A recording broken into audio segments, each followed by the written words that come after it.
আজকের দুপুরের খাবারে ছিল শিম, বেগুন, আলু আর বড় বড় বড়ি দিয়ে একটা তরকারি। আর তার সাথে ছিল গরম ধোঁয়া ওঠা ভাত আর মুসুরের ডাল পেঁয়াজ কুচি দিয়ে।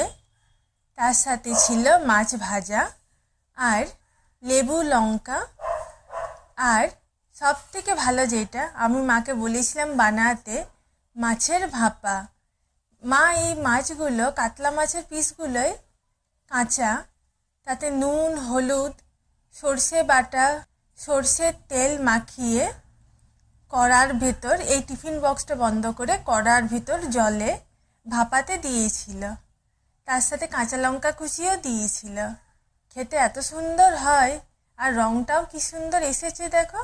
এটা দিয়েই ভাত খাওয়া হয়ে যাবে, এত সুন্দর লাগে।